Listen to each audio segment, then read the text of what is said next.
Good afternoon. Today we're going to start Chapter 13. As you prepare for the test, remember 200, 315, 500, 700 independence. That's fair game on every test. The management assertions, audit reports, and the audit risk model. So anything relating to those topics is fair game on the third test, the final. If I see you at farmer's market, anytime I run into you. Auditors must understand internal control for every audit, public, private. For all public companies and non-public companies, whenever control risk is assessed below the maximum, the auditor must perform tested controls. So in our world, we're going to assess control risk is high or low, but in reality, anytime control risk is less than the max, we must perform test of controls.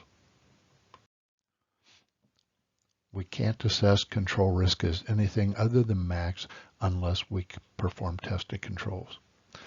Auditing standards also require that we always perform some substantive test in every audit. 315, I'm not going through it. By now you know how important I think it is. It's fair game on the third test. It's fair game on the final. It's one of Tad's favorites. Understanding the accounting system, what's that mean? How are transactions initiated, authorized, recorded, processed through the accounting system into the general ledger and converted from the general ledger to the financial statements? How do we capture the events and things other than transactions that are significant for adjusting entries? And how do we prepare the disclosures? Okay, so that's what AU 315 tells us. The book focuses more on just the accounting, not the adjustments, not the disclosures. So at a minimum, I want you to realize that you've got to understand how transactions are initiated, authorized, recorded, processed through the accounting system into the general ledger and reported in the financial statements and also in the disclosures. We use this in our study to try and figure out where are most material misstatements most likely to occur. So our objective is where are misstatements most likely to occur. I believe there's two things. One is I don't think you can convince a jury you had an adequate understanding of the accounting system or internal controls if you can't explain how transactions were initiated, authorized, recorded, processed, and reported. Now, it's a little deeper than that because you're going to use that understanding to say what points in this process are misstatements most likely to occur. We have to evaluate the design of the internal controls and document our understanding. We have to preliminarily assess control risk. Okay. The risk that a material misstatement could occur, not has occurred, not will occur, could occur in an assertion about a class of transaction, account balance, or disclosure, won't be prevented or detected and corrected by the internal controls. So you know how important I believe that is. That may likely appear on the third test or the final, and the final or both. Tested controls are we've evaluated the design of the control. We've evaluated whether we believe the control is well designed or not. So if we want to assess control risk as low, we have to test to see not only the control is properly designed, but that it's operating effectively. Okay, so for each significant class of transactions, we're going to use the management assertions to think about where points in the transaction where an error could occur. And then we have to find controls that would prevent or detect these errors. Link the specific controls to the related assertions, evaluate the design of the control, and if we want to assess control risk is low, we're going to have to test the operating effectiveness of that control. The control risk matrix on page 381, you see across the top, are the assertions. They're reworded into the form of objectives, but they're basically our assertions. Now, I would just pick I'd pick 3 or 4 of these and say, guys, shipping documents, so I'm down there about the 5th one. Shipping documents are forwarded to the billing daily and billed on the subsequent day. So how does that relate to cutoff? Okay. Shipping numbers are pre-numbered and accounted for weekly. How does that relate to completeness? Batch totals of quantities shipped are compared with quantities billed. How does that relate to completeness and occurrence? So I would pick 3 or 4 and say, guys, do I understand, can I think through and understand how this control relates to this assertion?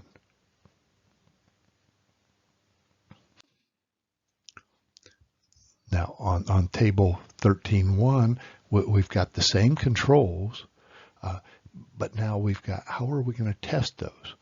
Recorded sales are supported by authorized shipping documents. Examine a sample of sales invoices and determine that each one is supported by a shipping document. Isn't that what you did with vouch and trace? Shipping documents are pre-numbered and accounted for weekly. I'm going to account for a sequence of shipping documents and trace each into the sales journal. How does that relate to completeness? So I want to think through, how does this control relate to the assertion? How does this test of that control provide evidence that the control is in fact effective?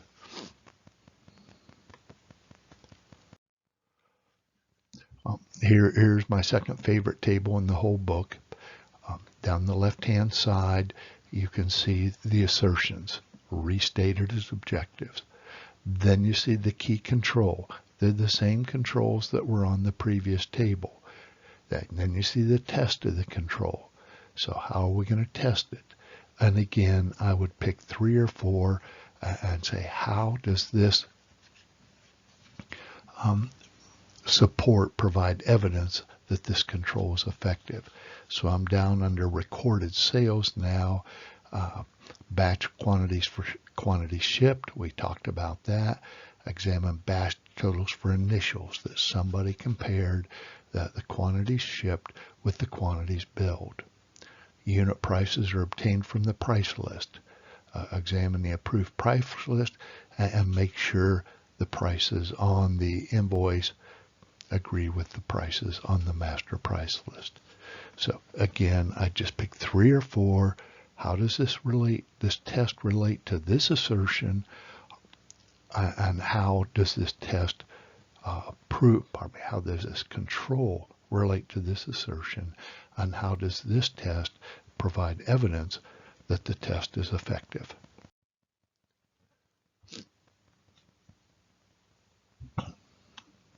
Okay, I don't know why we've been there once. Now, the purpose for this slide, we've had it in there already, is that, there's a lack of internal control. The invoices may be recorded more than once. Well, if that's the case, that's a deficiency. And if we've got a deficiency, then we know that the controls are not adequate by themselves. So our tested controls are not going to provide sufficient evidence. So now we're going to have to go over in the far right column and do some substantive testing. Now on this table, it's substantive test of transactions. And the reason it's substantive test of transactions is we pulled a batch for our tested controls. Just like the Vouch and Trace project, we pulled a sample of documents. And for this Vouch and Trace project, which is the far right-hand column, that's substantive test of transactions. But we would have also done our test of controls over many of those same transactions. So when we pull our sample of invoices, shipping documents, and sales orders, we're going to use it twice. We used to call them dual purpose test. We're going to test to see if they did in fact follow the controls they said they had in place, and we're also going to do substantive test. So think of the vouch and trace project. Credit is approved by the computer. Whoop. Well, it might be initials in a manual system. Sales are supported by shipping documents. And okay, so can you relate that to the vouch and trace project so that these become, you can start to visualize it rather than just words? Our final control risk assessment. If it's we can't conclude that control risk is less than max. We can't conclude that control risk is low. We can't conclude that the controls are effective unless we have sufficient appropriate evidence. You know how important I think 500 is, or I hope you know by now how important I think 500 is. So if we're going to assess control risk as less than the max, then we have to perform test of controls. We have to obtain sufficient appropriate evidence that the controls are effective. So, procedures. Inquiry of client. Oh, by now you should see we're really very dependent on the client. When we go back to client acceptance, integrity is so important because so much of the information we use in the audit comes from the client. Examine documents for evidence. When I was auditing, that usually meant initials. In a computerized system, how can you see whether a control was performed or not? Observe the control activities. Re-perform them. So the bank reconciliation, how do you test it? Well, you re-perform part of it.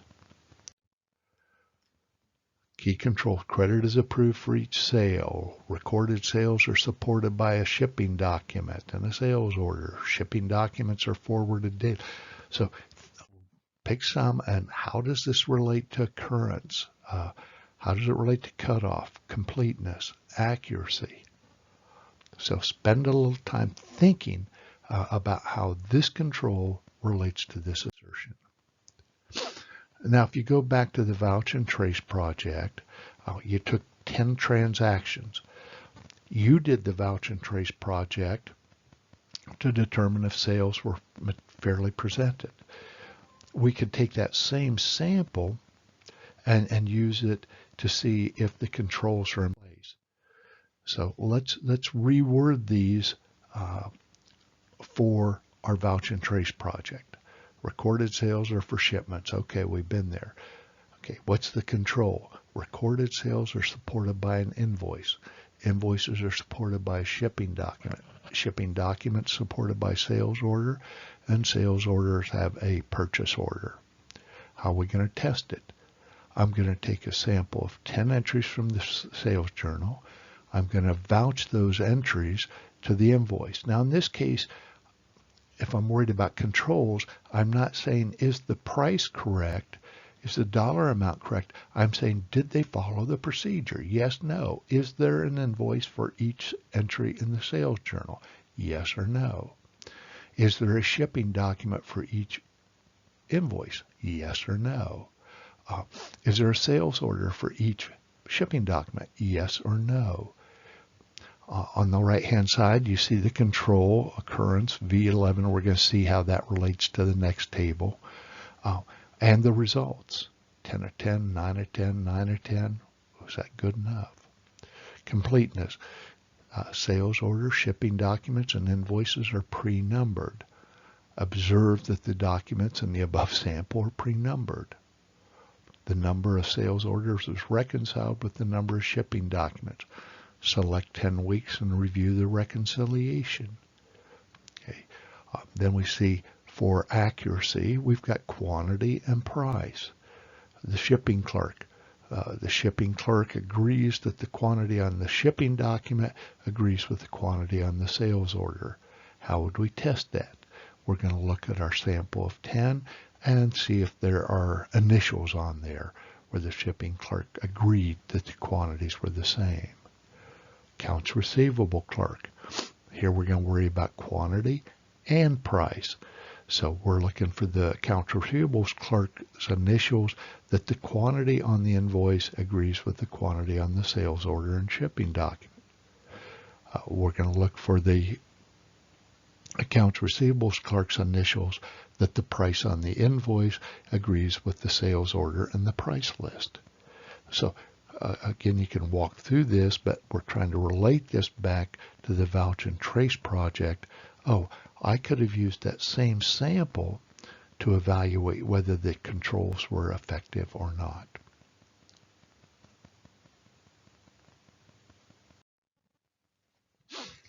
Here's my chart. So there across the top, all that is the OCC, is the occurrence, assertion, occurrence, and what were the tests. And a little shorthand up at the top, vouch to the invoice, vouch to the shipping document, vouch to the sales order. And here we go through, and what are my results? Well, halfway down, 6545, there was no shipping document. There was no sales order. 6560, what is it? The prices on the invoice exceeded the prices on the sales order. 6565, the shipping document indicates that the order wasn't shipped until January. Guess I need to update that at the bottom there, don't I? So anyway, I'm going to take a sample. Now for tested controls, I'm not testing whether the price was correct. I'm testing whether the